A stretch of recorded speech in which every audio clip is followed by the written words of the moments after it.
Good morning po sa inyong lahat mga kapatid. Pag-usapan natin muna si Sexy Paloma. Pepsi Paloma.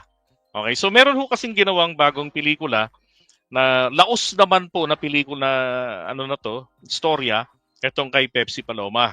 Na etong kanilang ginawa ngayon, ito po ang title. Yan, tungkol po rin sa mga bumaboy kay Pepsi Paloma. At ang itinuturo nila rito, literal, na tinatarget po nila rito ay si Vic Soto at saka si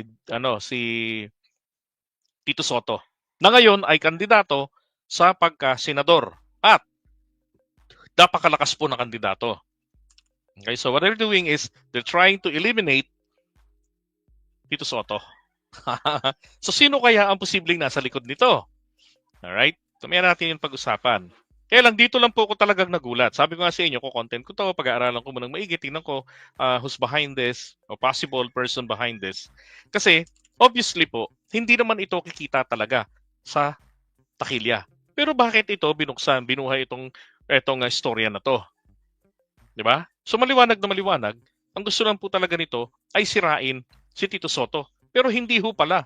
Tingnan nyo ha, dahil po walang halos pumapatol dito. Hindi gano itong nagiging usapin ng mga Pilipino, hindi katulad ng Made in Malacanang, di ba? Kaya lang matapos mapanood ng mga Pilipino na ang nangyari doon sa Made in Malacanang ay sinisiraan doon si PBBM. Kaya po yung MOM ay nilangaw. Di ba? So eto, kaya hindi na nasundan ng pangatlo yun eh. Dapat to trilogy yun eh. So ngayon, hanggang dalawa lang. Ngayon, eto naman, tingnan nyo ha. Sabi ni Daryl Yap, itong Pepsi Paloma, diversion ito sa kapalpakan ni Bongbong. Eh sino bang Bongbong yun? Alam nga naman katropa niya. Di ba? Sabi niya, gusto ko nga mag-resign yan eh. Diversion pa. Yan, so, yan. Daryl Yap hinggil sa akusa ng netizens ng diversion ang the greatest of Pepsi Paloma sa umano'y kapalpakan ni PBBM. Yan. Diba? Unang-una, kung ito po ay isang puna lamang o akusa ng isang netizen, di ba? Para i-connect mo dito kay PBBM.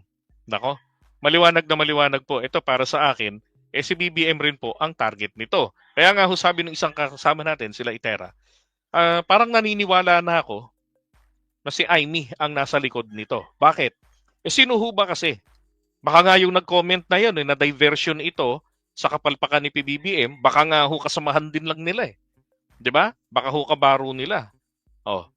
Tandaan niyo ho, kahit na may mga Marcos vloggers diyan, yun pong mga Marcos vloggers na yan rin po yung mga nandun sa DDS.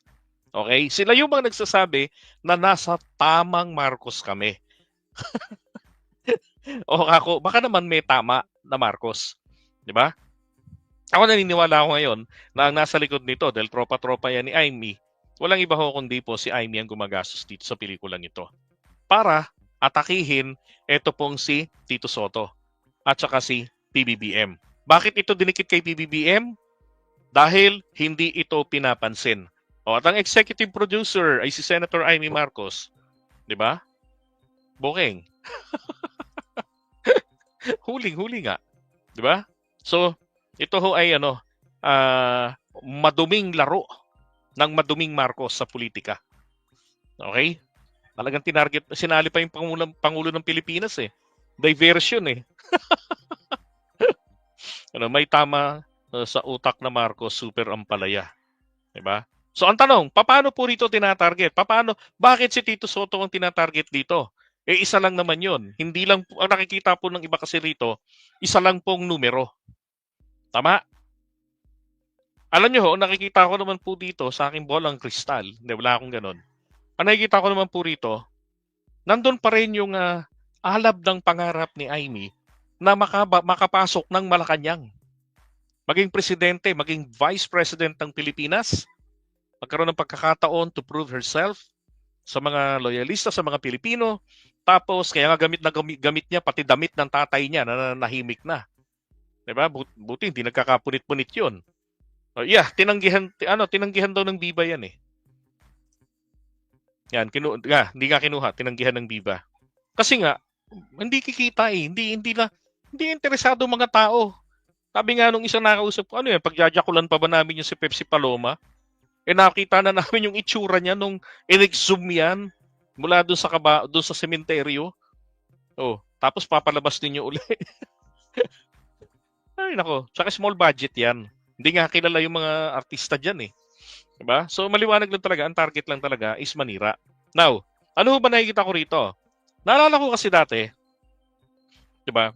Kapansin-pansin lang, way back 2015 ay may kabilang ito sa mga dilawan ng PDP laban. 'Di ba sabi ko nga sa inyo, Action Demokratiko, Liberal Party, PDP laban, tatlong iisang mukha, parehong kontra kay Marcos. Pero sila, dahil tatlong partido yan, kapag lumulubog na ang bangka, lilipat lang sila. At the time, si Pinoy, successfully nasunog niya ang Liberal Party sa pagkakaagaw sa kanya ng mga incheck sa Scarborough Shoal. Diba? So doon, nasunog siya. So, ang ginamit nila ngayon, yung ilang dekada ng patay na partido, yung PDP laban. Nakatulad na ng status ng KBL. Na hirap nang may maipanalo, di ba? So, anong nangyari? 2015, trinabaho na sila. Yan, hello po sa inyo, Madam Angelita Marcos Almodia. Yan, magandang good morning sa inyo. And thank you rin sa bagong member natin. Ay, hindi pala. Bago. 34 months pala. Di ba? Maraming salamat. Bigla sin lumitaw yan eh. Yan, shout out sa Esther Lina Pagay. Okay, going back. Ano nakikita ko po kasi rito? Tingnan nyo yung maalab niyang pangarap sa executive position. Tingnan nyo ha. At hindi niya tinatanggi yan. Never ever na tinanggi niya na may pangarap siyang ganyan. Eto, 2015, kabilang siya ng mga dilawan, kinumbinsi si Duterte na noong 2009 ay umalis na sa PDP laban. Kinumbinsing bumalik. Diba? Base na rin sa kwento nitong mga first influencers nila, katulad nila Cap Nino Barsaga, nila Vlad, diba? Si Din, Vlogcaster Din. Na sila yung mga trumabaho talaga sa propaganda ng kandidatura ni Digong. Ngayon, ito na yung totoo na na new member. Thank you so much, Alex. sa pag-member. Hindi ako nasunog. Thank you again. All right, going back. So, 2015, plinano na, drama lang pala yung kunwari ayaw, wala talaga, hindi niya talaga gusto. Di ba? Same thing din na sinasabi niya kay Sara, huwag kang pumasok dyan. Pero nung umalis ka dyan, ganyan, huwag kang magpresidente, wala ka namang mahita dyan, parang as if ang sahod mo minimum wage earner ka lang pag presidente o nag-vice president. Di ba? So, nangyari, fake pala lahat ng yun. Kasi nga, nung mag-VP si Sara, nagalit siya kay BBM. Tinuturo niya na nagmanipula. Diba? Now, noong 2018, pinopromote na siya, si Amy, pinopromote na siya ni Duterte. Sinasabi niya noon, I cannot resolve, diba, the problem of this nation. Find another Marcos. And he was referring to Amy Marcos pala. Although sinasabi niya noong campaign period na pag hindi ko kaya, ibigay ko ang pagka-presidente kay Marcos. Ang akala natin, si BBM. Di ba? Si BBM, teka, ang vice president niya, si Cayetano. So, unti-unti na palang pagpapabango niya yon sa pangalan ni Amy Marcos. And then, 2019, tumakbo si Amy, naging senador. Di ba? Pero hindi nagtap. And then, 2022, maybe she was expecting na siya yung mai-endorso na maging endorso ni Duterte na maging kapartner nito ni Sara. No, so kumbaga, Amy, Sara. Kaya lang parehong babae kasi. Ang pangit. 'Di ba? Magaganda naman sila. Ibig sabihin, ang pangit tignan. Maraming mga Filipino ayaw nang bumoto ng babae, dala na sila. 'Di ba? Dahil nga sa nangyari dito kay Cory Aquino, nangyari kay Gloria Arroyo, ayaw na nila. So pangit nga naman. 'Di ba? At isang nabalitaan nga rin natin na sinuportahan din daw pala nito ni Amy ang DQ. Yung mga DQ cases ni laban dito kay PBBM noong 2022. Kaya lang, kasi ganito ang mangyayari noon eh. Hindi ba kapag natapos na yung substitution, Ang DQ, pag na-DQ si BBM, hindi po madi-DQ yung kanyang kandidatura. Tao lang ang madi-DQ. So yung kandidatura niya, pwede pong masubstitute ito ng kahit na sinong tao sa Pilipinas na registered voter na may apelidong Marcos. At walang iba ho, kundi siya lang. Hindi pwede si Sandro. At hindi rin naman mahilig sa politics si F. Elisa. Di ba? So si ano lang talaga, dalawa lang ang po pwede. Ito pong si Kabayo, si Kulaong, na fake Marcos, at saka etong si Amy Marcos ang pwedeng pumalit.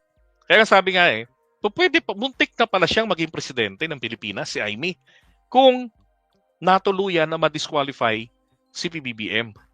Nagtataka rin ako noon, bakit walang humpay ang pagsasampa ng disqualification complaints laban kay PBBM na malinaw na malinaw naman na walang mga basihan. 'Di ba? Tax evasion, hindi naman siya nag-evasion. Wala naman tax evasion na nangyari. Yung hindi na i-submit yung kanyang income tax return, hindi naman niya kasalanan. At katunayan, sinasabi ko nga kahit i-fact check ako, na i-submit yan ni PBBM, na pirmahan niya yan.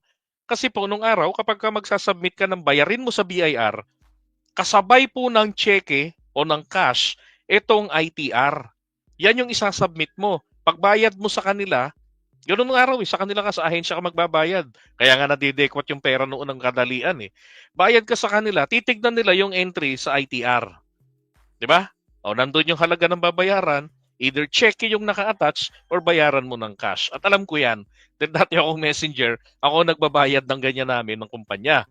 Kaya lang, via checks naman yung naka-attach. So kako, may record ang BIR na fully paid ni PBBM yung kanyang mga taxes. Pero wala lang mahagilap ng ITR.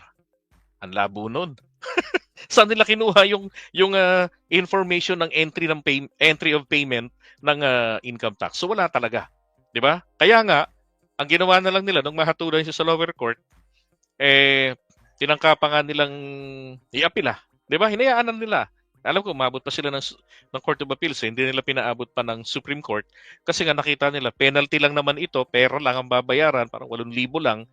Tapos dahil hindi po nakita yung ITR, wala siyang na-submit kasi obligasyon niya na magtabi rin ng kopya. Nasa Hawaii sila noon 'Di ba?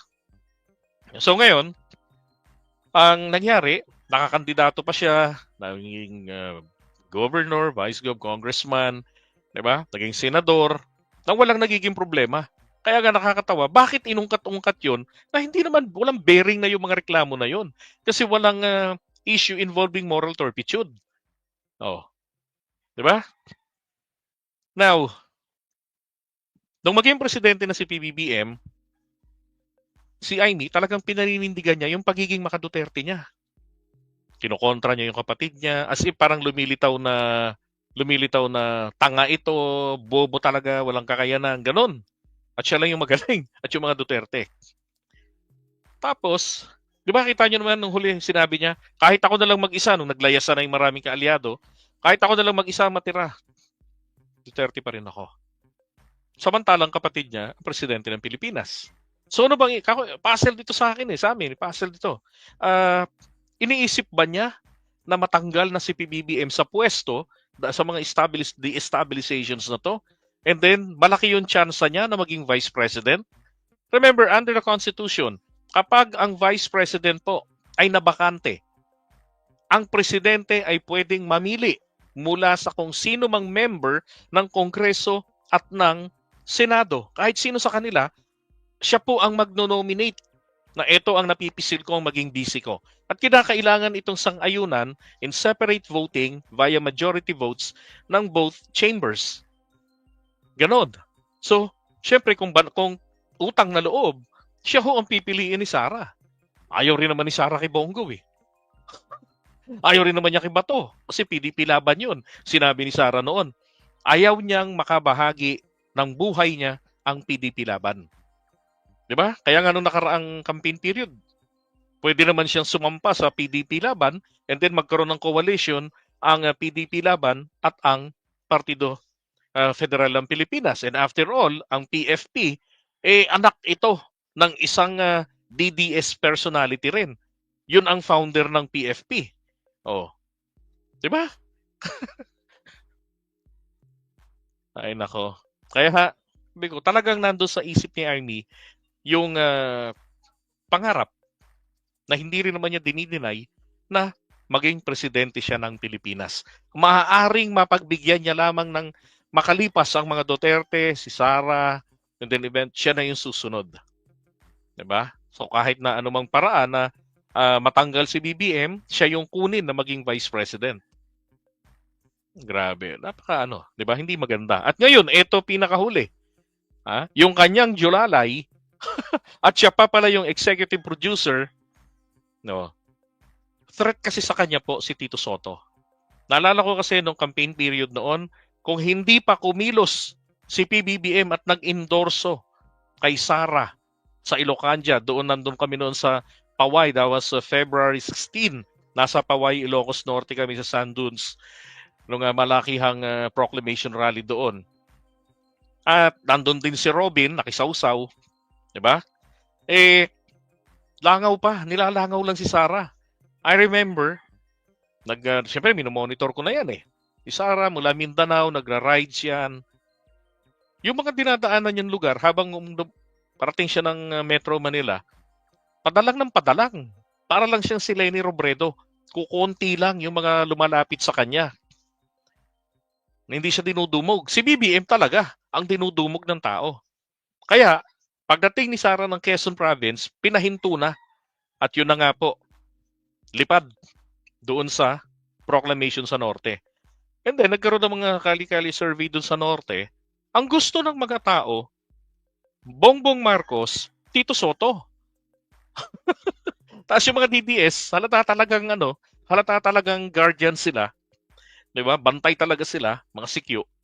Atake agad kay F. Elisa na tinatraidor ng asawa ni BBM, si Sara. Kasi unity team sila, pero bakit ang Norte, ang sinusulong niya doon ay BBM Soto. Siya agad yung tinarget. Kaya wag ho kayong magtaka kung ang tanong ninyo, bakit ang tinatarget agad-agad ng mga DDS, 'di ba? Si F. Elisa, naalala si Maharlika, puti-puting ahas. F. Elisa palagi. Nakasanayan na nila yan noon pa. Campaign period pa lang. Hindi pa sila nagsisipanalo noon. Anything na matubagilid si Sara, ngaw-ngaw agad ang mga DDS.